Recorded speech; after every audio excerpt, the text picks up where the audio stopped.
নমস্কাৰ মৰমৰ ছাত্ৰ-ছাত্ৰীসকল পুনৰবাৰ সকলোকে আমাৰ গেব এডুকেশ্যন চেনেলটোলৈ স্বাগতম জনাইছোঁ। আজি আমি আলোচনা কৰিম ক্লাছ 5ৰ ইংলিছ ছাবজেক্টৰ লেসন নাম্বাৰ 8 হেল্ল' কম্পিউটাৰ পাঠটিৰ সম্পূৰ্ণ কোৱেশ্চন আনসাৰসমূহ।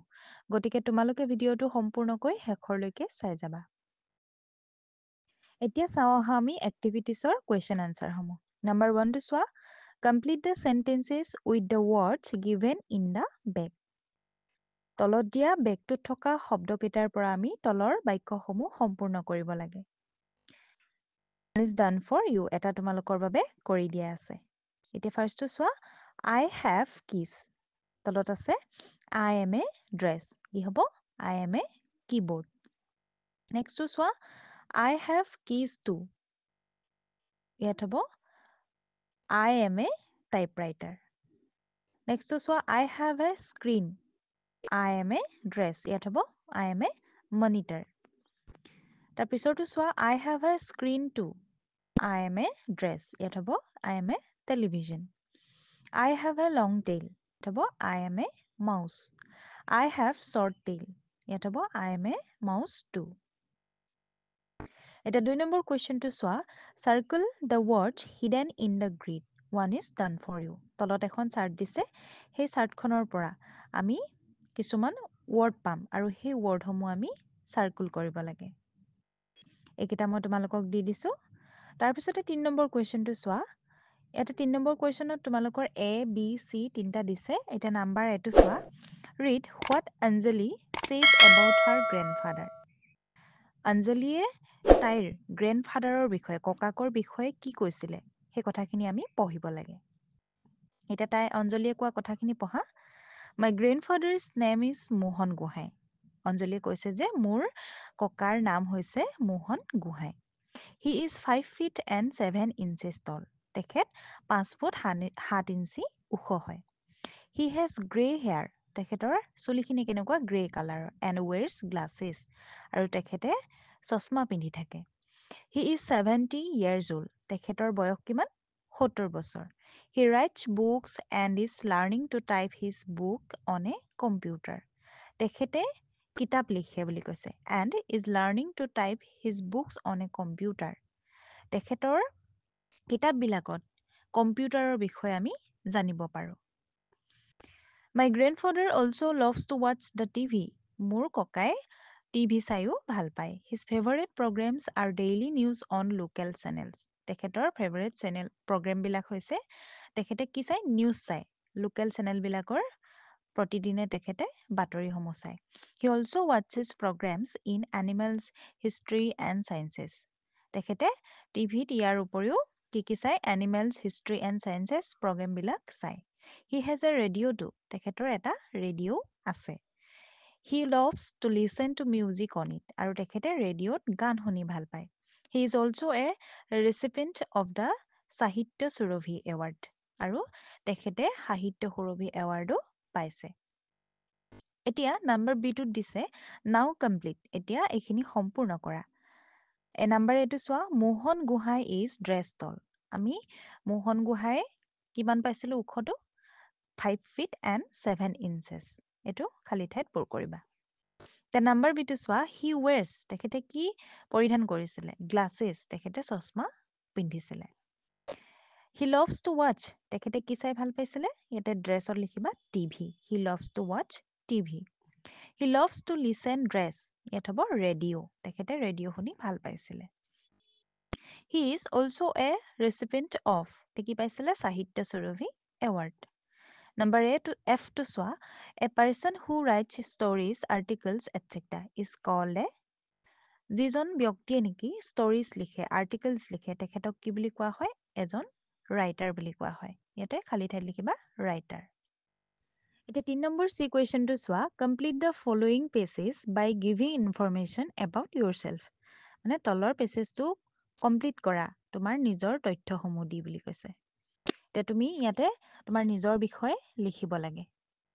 ফাৰ্ষ্টে লিখিবা মাই নেম ইজ ইয়াতে তোমালোকৰ যি নাম হয় তোমালোকৰ নিজৰ নামটো লিখিবা। মাই নেম ইজ মই এটা কৈ দিছোঁ ৰীতা। I am 4 feet বা 5 feet 5 inches tall। তোমাৰ তলটো কিমান ওখ কিমান তুমি সেইটো লিখি দিবা I like to wear glasses এনেধৰণে লিখিব পাৰা I like to listen to music read books এনেদৰে লিখিব পাৰা তোমালোকে যি কৰি ভাল পোৱা সেইখিনি লিখিবা তাৰপিছত লিখিব পাৰা recently I participated in a school function in singing I won first prize যদি ছেকেণ্ড প্ৰাইজ পাইছিলা ছেকেণ্ড প্ৰাইজ এণ্ড দ্য জাজ awarded me with a gold medal এনেদৰে লিখিব পাৰা এতিয়া 4 নম্বৰ কুৱেশ্যনটো চোৱা নাম্বাৰ এটো look at the picture and answer the following questions তলৰ পিকচাৰটো চোৱা আৰু প্ৰশ্নসমূহৰ উত্তৰ কৰা এটা এটা পিকচাৰ দিছে তোমালোকক ইয়াত কোন কোন আছে অঞ্জলি আৰু তেখেতৰ গ্ৰেণ্ডফাদাৰ আছে ককাক আছে আৰু এটা টিভি আছে তেওঁলোক দুয়োজনে টিভি চাই আছে আৰু তাতে নিউজ পঢ়ি আছে এগৰাকীয়ে তাতে তেখেতৰ নামো দিয়া আছে তোমালোকে ভালদৰে পিকচাৰটোত চাবা এতিয়া আমি কুৱেশ্যনসমূহ কৰোঁ আহা ইয়াত দিছে name the girl in the picture পিকচাৰটোত থকা ছোৱালীজনীৰ নাম কি তাত দিছে Anjali the name of the girl in the picture is Anjali 2 নম্বৰটো চোৱা who is sitting near the girl ছোৱালীজনীৰ ওচৰত কোনে বহি আছে তাইৰ গ্ৰেণ্ডফাদাৰকে ইয়াত লিখিবা grandfather is sitting near the girl 3 নম্বৰটো চোৱা হোৱাট আৰ দে ডুইং সিহঁতে কি কৰি আছে এতিয়া এনচাৰ লিখিবা দে আৰ ৱাটছিং টিভি সিহঁতে টিভি চাই আছে নম্বৰ 4টো চোৱা হোৱাট আৰ দে ৱাটছিং সিহঁতে টিভিত কি চাই আছে দে আৰ ৱাটছিং দ্য নিউজ সিহঁতে কি চাই আছে বাতৰি চাই আছে নম্বৰ 5টো চোৱা what did the news reader on the TV say news reader গৰাকীয়ে টিভিত কি কৈ আছে এতিয়া এনচাৰ লিখিবা mister Gohain wins the Sahitya Surabhi award 2018 news reader গৰাকীয়ে কৈ আছে যে 2018 চনত মিষ্টাৰ গোহাঁয়ে কি পাইছে সাহিত্য সুৰভি বঁটা পাইছে নম্বৰ 6টো চোৱা rewrite the breaking news in the space below breaking নিউজত কি দিয়া আছিল তলত mister Gohain win the Sahitya Surabhi award 2018 এইবুলি দিয়া আছিলে নেক্সটটো চোৱা আৰ দে হেপী সিহঁতে সুখী হৈছিলে নে মানে অঞ্জলি আৰু তাইৰ গ্ৰেণ্ডফাদাৰৰ কথা কৈছে য়েছ দে আৰ হেপী হয় সিহঁতে সুখী হৈছিলে নেক্সটটো চোৱা হোৱাই আৰ দে হেপী কিয় সিহঁতে সুখী হৈছিলে এনচাৰ লিখিবা because mister Gohain won the Sahitya Surabhi award 2018 কাৰণ মিষ্টাৰ গোহাঁয়ে সাহিত্য সুৰভি এৱাৰ্ড পাইছিলে মানে অঞ্জলিৰ ককাকে সাহিত্য সুৰভি এৱাৰ্ড 2018ত পাইছিলে আৰু তেওঁলোকে টিভি চাই আছিলে টিভিত সেই কথাষাৰ কোৱাৰ লগে লগে সিহঁতে খুব আনন্দিত হৈছিলে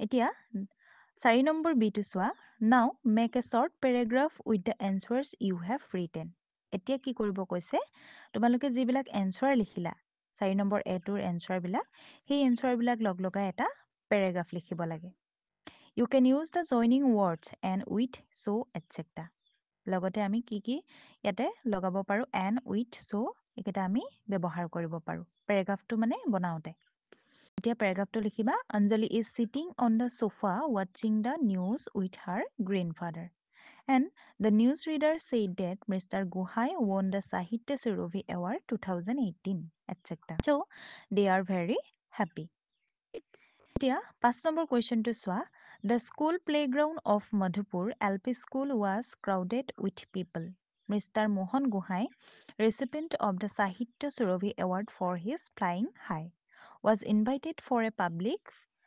felicitation. At the end of the felicitation program, he was interviewed by a correspondent of news channel Ranju Datta. Read what she asked him. ইয়াত কৈছে যে মধুপুৰ এল পি স্কুলৰ প্লেগ্ৰাউণ্ডত খেলপথাৰত মানুহৰ খুব ভিৰ হৈছিলে আৰু সেইদিনা কিয় ভিৰ হৈছিলে মিষ্টাৰ মোহন গোহাঁয়ে কি হৈছিলে সাহিত্য সুৰভি এৱাৰ্ড পাইছিলে ফ্লাইং হাই গ্ৰন্থখনৰ কাৰণে আৰু সেইবাবে তেখেতক ৰাজহুৱা সম্বৰ্ধনা দিবৰ কাৰণে নিমন্ত্ৰণ কৰা হৈছিলে At the end of the felicitation program, he was interviewed by a correspondent of news channel, Ranju Datta. আৰু সেই প্ৰগ্ৰেমটোৰ শেষত ৰঞ্জু দত্তই তেখেতক ইণ্টাৰভিউ লৈছিলে নিউজ চেনেলৰ কোন আছিলে ৰঞ্জু দত্ত তেখেতে ইণ্টাৰভিউ লৈছিলে read what she asked him তাইনো তেখেতক কি সুধিছিলে ইণ্টাৰভিউত সেইখিনি কথা তোমালোকক পঢ়িব দিছে ইয়াতে তলত লিখাই আছে ৰঞ্জু দত্ত আৰু মিষ্টাৰ গোহাঁইৰ বাৰ্তালাপখিনি এইখিনি তোমালোকে ৰিডিং কৰিবা তাৰ তলত কিছুমান কুৱেশ্যন আছে 6 নম্বৰ কুৱেশ্যনটোত আমি এনচাৰ কৰিব লাগে এতিয়া ইয়াতে চোৱা ফাৰ্ষ্টটো চোৱা choose and right the correct option ইয়াতে তোমালোকে শুদ্ধ উত্তৰটো বাছি উলিয়াব লাগে বাৰু এইটো চোৱা mister Mohan Gohain wrote the book Mohan গোহাঁয়ে কোনখন কিতাপ লিখিছিলে ইয়াতে কেইবাখনো দিয়া আছে flying height flying high fly high the flying high ইয়াতে ইয়াৰে শুদ্ধ এনচাৰটো হ'ব ফ্লাইং হাই নাম্বাৰ বিটো চোৱা for what programme was Mohan Gohain invited কিহৰ কাৰণে মোহন গোহাঁইক ইনভাইট কৰা হৈছিলে নিমন্ত্ৰণ কৰা হৈছিলে ইয়াতে তোমালোকে শুদ্ধ উত্তৰটো হ'ব এনচাৰটো লিখিবা ফৰ এ পাব্লিক ফেলিচিটেশ্যন চেৰেমনি